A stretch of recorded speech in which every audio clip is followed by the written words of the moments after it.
wonder about mindset because you mentioned they had a chance to lock it up last week, didn't. Are they bringing extra pressure to themselves now? Even though they control their own destiny with a win, now because they didn't get it done before, will they be even tighter as they approach this game? And right now fighting for every win possible to try to at least secure home field for the wild card and or divisional round.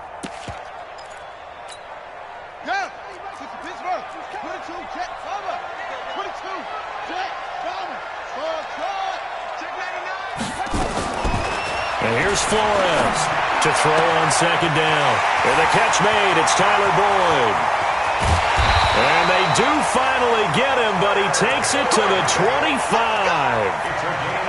A big play there for Cincinnati. 53 yards. So that changes things in a big way. Now from all the way down inside the 30, here's 1st and 10. Looking to throw. Flores. And that is incomplete. Showed off the arm strength there, but to no avail. Second down. The positioning here is key. As a defensive back, you're taught 99% of the time, make a play on the football. But in this case, making a play on the man was all the difference. That's what forced the incompletion.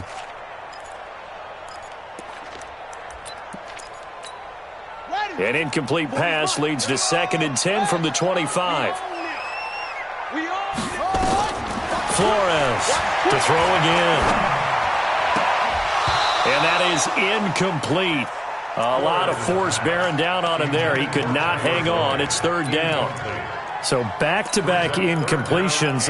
3rd down here in 10, but you're still in field goal range. And that's the thing to keep in mind. They're in field goal range. So now you don't take any unnecessary risks, but you try and find a way to get back to what you were doing earlier in the drive in order to finish this one off. Into heavy traffic, and it's intercepted.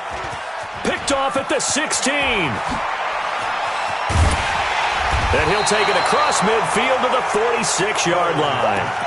That pick hurts a little extra because it was 3rd down. You were already in field goal range. You know what he's going to hear all night, all next week? Situational football. Understand what's going on because you expressed it perfectly. 3 points were in their hip pocket. They had those. Now, those went by the wayside. You cannot make those kind of mistakes. It's what you call a rookie mistake. Mayfield looks to throw. Buying time to his left. He'll try and run it, and he'll go out of bounds right around the 40. Nice work to get 7 out of that, and it's 2nd down. Okay, he's not going to get the 1st down, but this is still a nice job of buying some time and then running to get to the sideline and get out of bounds and avoid the big hit. 552, 552. You got to get the... To throw again on 2nd down. Mayfield looking sideline, incomplete. Antonio Callaway, the intended receiver, and it's 3rd and short. Before the game, they were running the route tree about as efficiently and effectively as we could have possibly imagined, but sometimes the passes just go awry. Yeah, let's face it, when you're running the route tree in pregame, you don't have defenders breathing down your neck. You don't have defensive backs making plays on the football. Hard to replicate the intensity of the game in pregame. Well, a 3rd down throw, but it misses the target, incomplete. You absolutely have to have this early on, right? 3rd and short, they elect to throw for it, and that's normal NFL football. They're going to throw on 3rd and short, but you've got to hit it, don't you? Yeah, in the first quarter, like you said, to set the tone, can't connect there. That's running out of steam, and it won't get there. He left it just short, no good, and this score will stay right where it is. The Cincy offense about ready to go here on their next drive. And this is a unit that, to be frank, doesn't look like they've woken up yet. I mean, a punt and a turnover on their first 2 drives. And I think the game's starting to take shape a little bit now, and I'm going to take it into the basketball world. When you're having trouble scoring or moving the ball in basketball, what do? Get it to their best player, right? Find a matchup, create it, exploit it, and try and move the football. Here's 2nd and 9, just a yard on that last run. Set the tone, defense. Let's go. Slam, slam, slam, slam, slam. They'll run it now out of the gun. And he is met in his tracks behind the line of scrimmage. It'll be a loss of a full 3 yards there, and it also brings up 3rd down.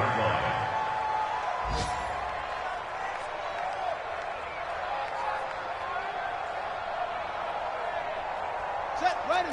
Now the wolf. I can't believe they let you replay. I can't believe they even let you. To throw is Flores. Throwing on 3rd and long. Looks to throw, fires right side. And that's going to be incomplete. The coverage too good there. The contact popped the ball free, and it's 4th down. The Bengals bring out their punter now, as he'll punt it away for the 2nd time. This one angles out of bounds in a good spot in the coffin corner. And they're going to mark this out of the 5-yard line. That is how you flip field position. That's an absolute bomb of a punt. Downs it inside the 5-yard line. Absolutely ideal. From that position, you're hoping to get it down inside the 15, inside the 5. Superb. He's got the hook up to Odell Beckham. And nothing but daylight ahead. The 20, 10, and all the way in. Touchdown, Cleveland. Odell Beckham, 95 yards. And the Browns were able to strike quickly for 6. The electric OBJ, the short reception, and then he did the rest of the work himself. You know, there's a thing that the players always talk about, the coaches in the league, they call it play speed. Because, you know, we have that time speed when we're running the 40s at the combine and, you know, at pro days and all of that. But play speed is different. And OBJ's play speed is some of the best in the league. In other words, when he has the ball in his hands or he's running a route, he runs it just a little bit harder than most people, and oftentimes you come up wrong on your angles trying to tackle him.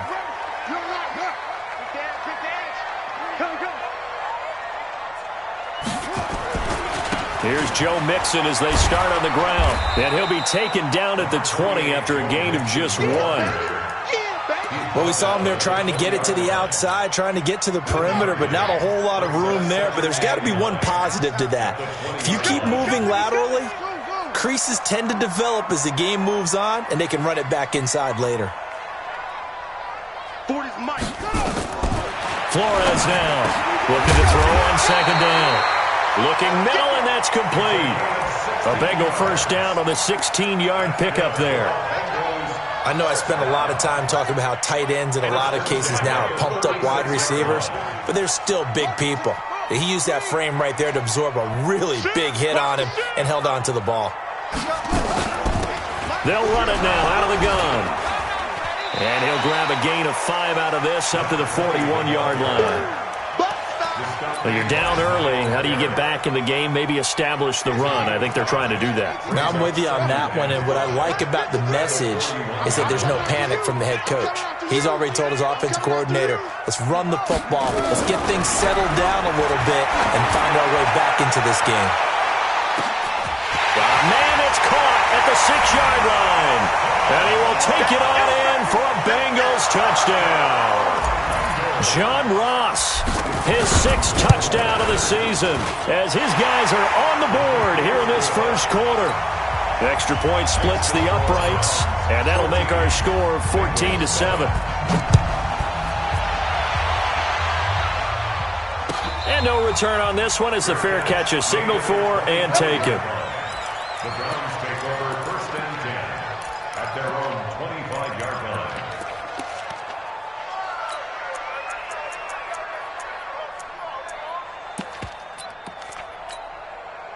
The Browns drive about to get started. And the magnitude of this game, everybody knows it. The fans, obviously the players and coaches, there's just with them a palpable buzz right now. They know they control their own destiny. Win, and you're in. And I think every player wants that. I think every coach wants that. I haven't been in an organization yet that wants to be in a game where they have to rely on other teams to get them to their goals. In this situation, it's very cut and dry. Win, and you're in the playoffs. That's their mission. That's their challenge. And you know they've chosen to accept it. And what they told us is this has been the most focused week of practice we've had all year. You wouldn't expect any different. Yeah, and you know, at the beginning of the season, you have multiple goals. They just have one now, win the game. That's good for a Cleveland first down, an 11-yard pickup. Back-to-back good plays have them on the move on first down.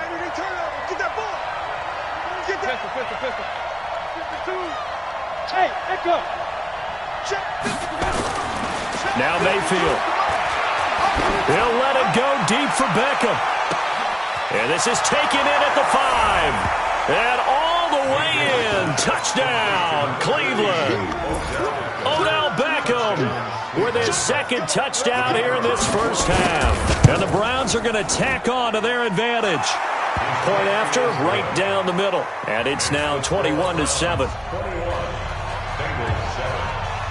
The kickoff unit is out on the field, and they will send this one away. This is taken about 7 yards deep. And he's able to get it across the 20, but not by much, as he's marked down at the 21-yard line.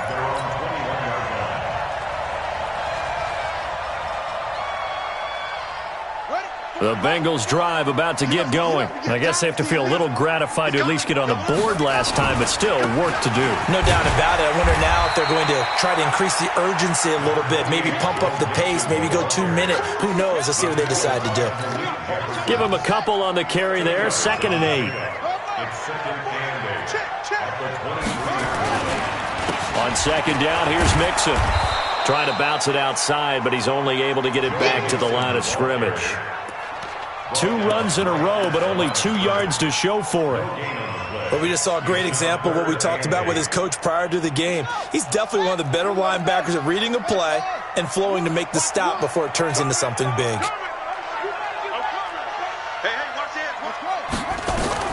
Now Flores on 3rd down. Got a man, it's Ross, complete. And they're able to get this one across the 35. A Bengal first down on the 16-yard pickup there.